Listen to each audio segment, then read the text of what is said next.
Herkese salam, kanalımıza ve videomuza hoş geldiniz. Bugün sizinle birlikte hukuk fakültesi hakkında danışacağız. Bu videoda 4 illik üniversitet hayatımda yaşadıklarımdan, tecrübelerimden ve ettiğim səhvlərdən danışacağım.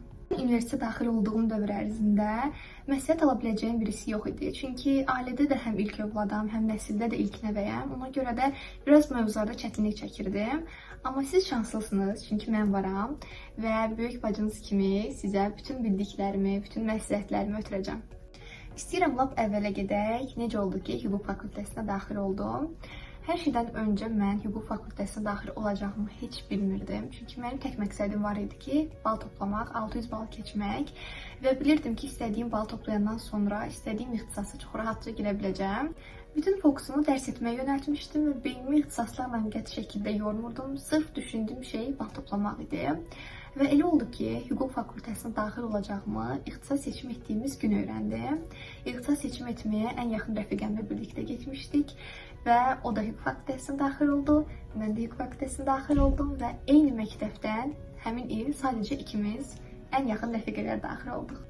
Ən yaxın rəfiqəmlə həm sinif yoldaşı olmuşduq, həm də qrup yoldaşı olduq. Valideynlərimiz onsuz da hazırlıqlarımız üçün yetərincə xərc çəkmişdilər və bir də üstünə ödənişli bir şəkildə universitetdə təhsil alsaq, onlara böyük haqsızlıq etmiş olardıq və onların əziyyətlərini yerə vurmuş olardıq. İkimiz də istəyimizə nail olduq. Cavablar çıxanda çox gecə idi. Saat 2-dənmi, 3-dənmi çıxmışdı və mənim tək xatırladığım o idi ki, mən burada yuxarı hoppanırdım, aşağı düşürdüm, yuxarı hoppanırdım, aşağı düşürdüm. Qırılmışdı, yəni bura stolun başına çıxırdım. Bilmirdim hara çıxım.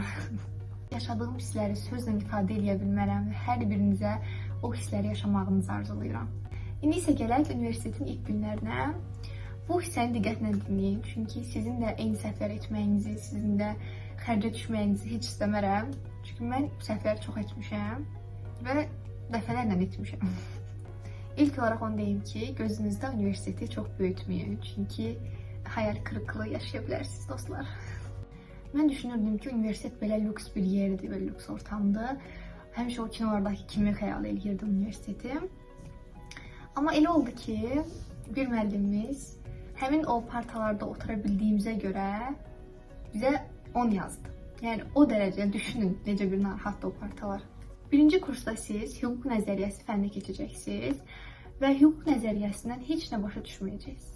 Və bu çox normaldır. Çünki hüquq nəzəriyyəsinin dili o qədər çətindir ki, sadəcə 2-ci, 3-cü kurslarda başa düşməyə başlayırsınız. Birinci kurs üçün deyil o kitab.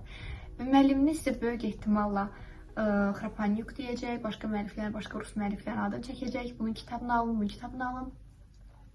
Və siz də gedib hamısını almağa çalışacaqsınız. Bu səhv etməyin. Gedib bütün kitabları almağa çalışmayın. Sadəcə bir kitabla bütün semestri yola vermək olur. Sadəcə 15 dəqiqə dərs danışırsınız onsuz da. Yəni 3-4 kitabı alıb 15 dəqiqəlik dərs üçün araşdırma eləmək çox mənasız və boşdur. Eyni səhvi tarix fənnindən də etmişdim. 4-5 tarix kitabı almışdım. Çünki bir seminar müəllimimiz var idi. Deyirdi ki, yox, bugün bu dərsi buradan oxuyun, yox, bugün buradan oxuyun, bugün buradan oxuyun. Mən də, yəni o vaxt acemi vaxtlarımdır. Mən bilmirəm nəyə hardan oxuyacağımı, amma ən sonda gedib dərslikdən 6-cı sinif, 7-ci sinif açıb elə oxuyub gedirdim. Yəni aldığım kitablar belə qaldı orada. Ən çətinlik çəkdiyim yerlərdən biri isə o idi ki, biz hələ təzə abituriyentlikdən çıxmışıq. Biz hələ təzə universitetə daxil olmuşuq və bizə birdən-birə 50 səhifə, 60 səhifə dərsi birdən-birə öyrənmək verilir. Və insan o qədər stres içərisində olur ki, mən nə vaxt öyrənəcəm bu dərsi, necə öyrənəcəm, necə əzbərləyəcəm və hüquq nəzəriyyəsidir. Hüquq nəzəriyyəsini öyrənmək olmur, dərk etmək olmur, ancaq əzbərləmək olur. Amma narahat olmayın, insan bir müddətdən sonra alışır.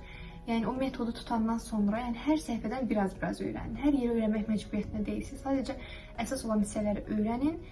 15 dəqiqəlik danışa bilirsinizsə, bitdi. Hazırsınız. Birinci kursda dostluq münasibətlərinə çox diqqət edin.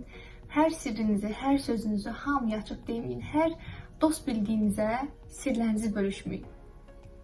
Universitet ortamında qruplaşma olacaq. 2 nəfər 1, 3 nəfər 1, 4 nəfər 1 və sizin sirriniz, sözünüz belə qruplar arasında belə dolaşacaq.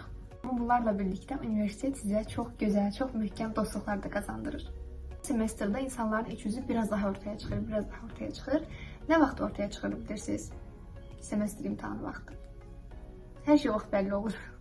İnsanlarla münasibətimizi bir qırağa qoyuruq və şəxsi inkişafımıza keçirik. 4 ilinizi boşa xərcləyə bilmərsiniz. Ortalamanızı həmişə yüksək tutun. Həmişə yüksək tutun, çünki bu gələcəkdə sizə çox lazım olacaq.